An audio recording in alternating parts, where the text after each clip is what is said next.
Hello and welcome. So I'm here in Sheila Village. I'm just about to finish my first hard clue in a very long time. I had to get this stupid mud pie twice because I accidentally threw it at the guy. So let's open it up and see what I get. And Black the Edge Shark, Renable, Teleport Scrolls. It's always Teleport Scrolls or something useless. Let's see how much it's worth. Altogether it's worth 64k. Yeah, that was probably not worth the time to get it, but it was more of a gamble. If I get a good item, it could really help me towards progressing towards 5 bill. Okay, so I'm here at the lodestone near Unil. I haven't done the Arty diary that lets me change my teleport so it's inside the city walls instead of outside. If I were to teleport with my Watchtower teleport, it brings me all the way on the other side of the wall, and that's a much far run than using the lodestone, which is kind of weird, unless you're going for something just a little north of you know, you know. I don't know which one it's called, but this route takes me like 90 seconds to do. I go to Bert, I ask him for my daily sand. Then I run to the Wizards Guild. Wait, no, is it the Mage Guild? Well, the one here. And I trade the shop owner. I buy out 1,000 Death Runes and sell it in GE. It's about, in total counting the sands, it's about 100k profit by selling at mid price. And 100k in 90 seconds, that's about 4 mil per hour. So as long as I'm making 4 mil per hour, I'll be doing this daily. And I'm here at the Ooglog place. I'm mining the things to make the potion flask. I still haven't done the quest. No, it wasn't smoking kills. I can't remember the quest name. It was a pun. As a first resort seems right. Yeah, it was that one. Do I have the skills? Yes, I do. And mining potion flask, I think is around 2 to 4 mil per hour. But I'm not really sure on that because I don't have access to the bank. I still have to teleport back to mobilizing army to run back here after banking. So once I finish the quest, I'll be able to figure out exactly how much money per hour doing it is and up to what point it's worth doing. So somebody told me you get a funny name when you use a troll general's bone on your baby troll. So let's see what happens. Um, huh? You get dialogue. Okay. Mm-hmm. Dada. This is terrible, and I'm a monster for thinking about doing it. Well, of course, do it anyway. Let's see what happens. Although, having said that, oh, it gets a new name. It gets my own dad. Huh. I swear I saw somebody who had a baby troll called my dad, but maybe they just added in the my own. No. I'm gonna use my. Maybe I'll feed my corgi to it later. Wait, how do you get it back? Okay, so I'm here at the guy who sells the Perselli, and the reason I'm here is because I'm going to be using Piety a lot. So the time saved from using Piety, I could use that to make more money, and it would be well worth it for the cost of the pots. So let's see the stats on it, and I'm pretty sure it's better than Mongol robes. Oh, whoa, that was yes. Ah, wait, huh? What? No, what? Why isn't it letting me? What should I say on a penguin? What possible purpose could that serve? What? I haven't done the quest. And I'm back at the Grand Exchange. I wanted to show you guys something. I just bought 10,000 dust runes for 2 GP each, and that's really cheap for dust rune is air and earth, so that's a cheap alternative. I have it's somewhere in my bank. Where are my runes? Um, yeah, there it is. I have 30,000 dust runes, and it's very cheap. Anyway, so I wanted to buy a Dharok set because I noticed something while I was at the Grotworms, and well, Ah, it doesn't sell from it, but I'll show you when I get there.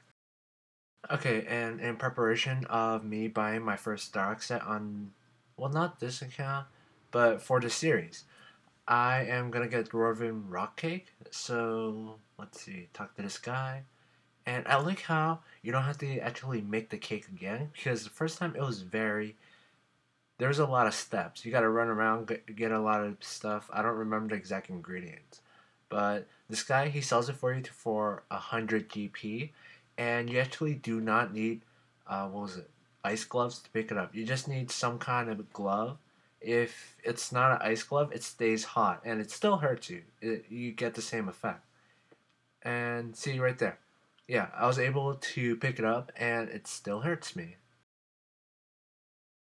And of course, there would be a penguin right there. I really gotta do that quest. That's like the second today. Okay, so let's go for test number 1. Going for the first hit. Little lag. 758. That's not bad. So what I'm testing is I'm in low HP Dharok, and I'm mostly betting on that they will only melee with, well, when you're up close, and mage when you're far away. Okay, that was a pretty fast kill. When I was using a Dragon Scimitar, it kind of took a little longer, even though I was using Piety, but I'm not sure if I should get a Dragon Defender. Oops. I could have died right there. So I'm thinking that the Grotworms will mage if you're far away, and then melee when you're up close. So if you could bring a full inventory of like prayer pots and combat pots or whatever pots, you could last here for quite a while with only Dharok and low HP. Although I'm not sure if this is more efficient to use like a whip or use low HP Dharok. Dharok, you get some nice hits, although I'm not sure if I should go for accuracy or strength. So far I'm not hitting too well, so maybe I'm gonna bring a glory next time. Ooh, Royal D'hide. It's been about, I think, 20 30 minutes of this, and I found that, I mean, Dark is good enough for like high hits, but it's not that accurate. I'm hitting zeros. Well, I mean, even when I was using a Dragon Scimitar with Initiate, I was still hitting zeros, but it's kind of Dark is kind of wasted when you have them red barred and you're just hitting zeros. And even if you hit something, that could have been sped up if you had like a Dragon Scimitar. Although there is a time spent running from one monster to another, because I usually stay to loot first. Because if I go back and loot after, I might get KO'd by the mage attack for being far away.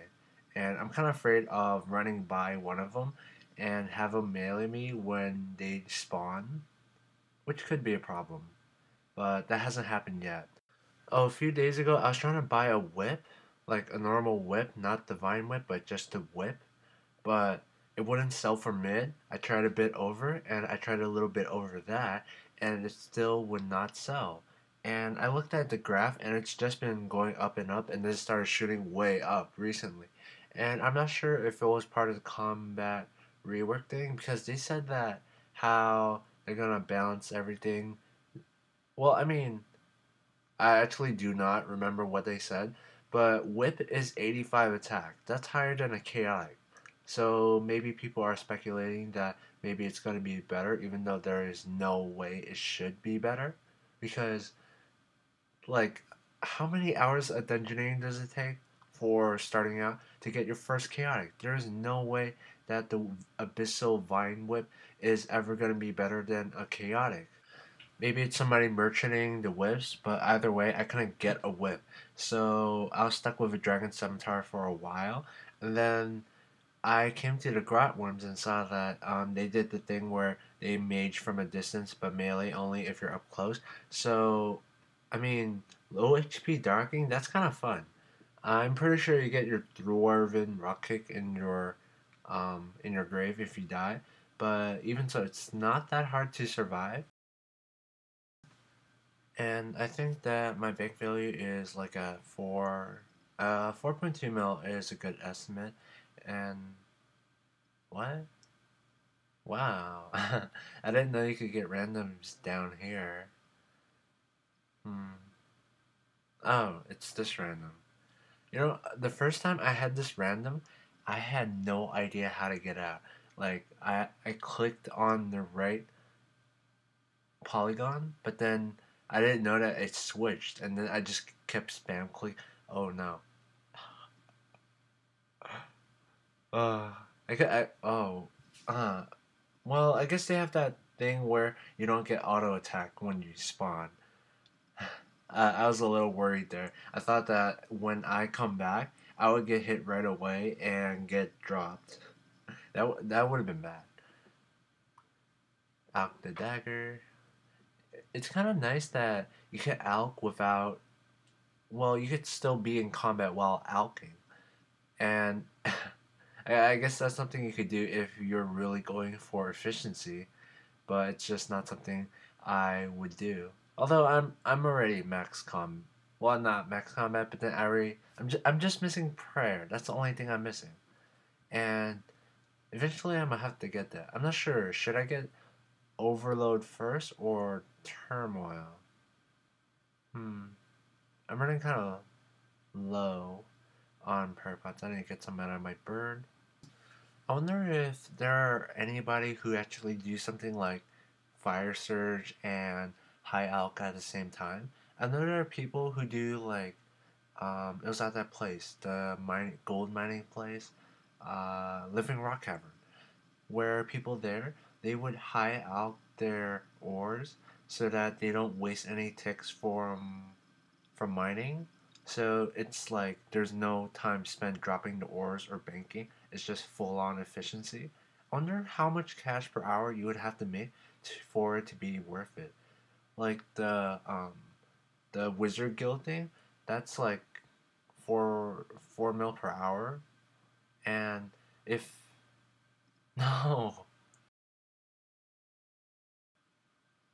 damn it. Oh hey, it's this guy again. Let's see what he has to say. Hmm. Wait, I remember they added voices. Alright. Welcome back, mortal. Hello. I have more to tell you. I'm sure you do.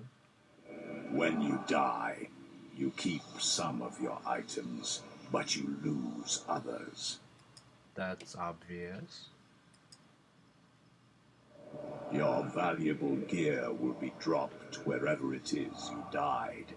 However, you can choose 3 of those items to keep. You kind of sound like Tutorial Island. When you return to the world of the living, you have a short time limit to return to the site of your death and reclaim your dropped gear. You know, for death, you have a small room. Take the portal behind you and return to the world of the living. If I stay, does my grave ever show up? Go!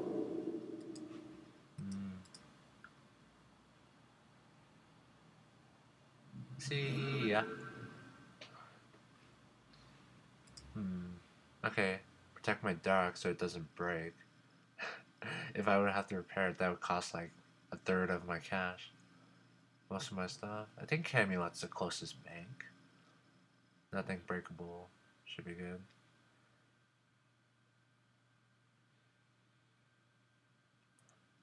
I wonder which of those 3 are actually closest to the bank. But I probably should have gone to Edgeville, so I could respawn in Edgeville. Wait, why didn't I get that option? I swear I was there earlier. Pretty sure I didn't log out. Pretty sure I'm still on 137. Home teleport. Port Sarim. Hopefully my grave is not in a... What was it? I remember my brother died and his grave appeared... It wasn't a tree. It was a stump. That was it. Hopefully my items aren't in a stump. Oh god, it's outside. Although inside, and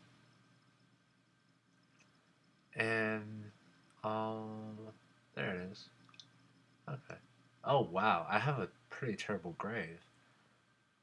It costs us like 500k to upgrade. Maybe I'll upgrade it when I start doing God Wars. I mean, 8-man grave, that's enough to go to most places. But barrows might be a problem. That's a little bit far out. Anyway, so I did get all my stuff back, so this will probably be the end of the episode. Thank you for watching and have a nice day.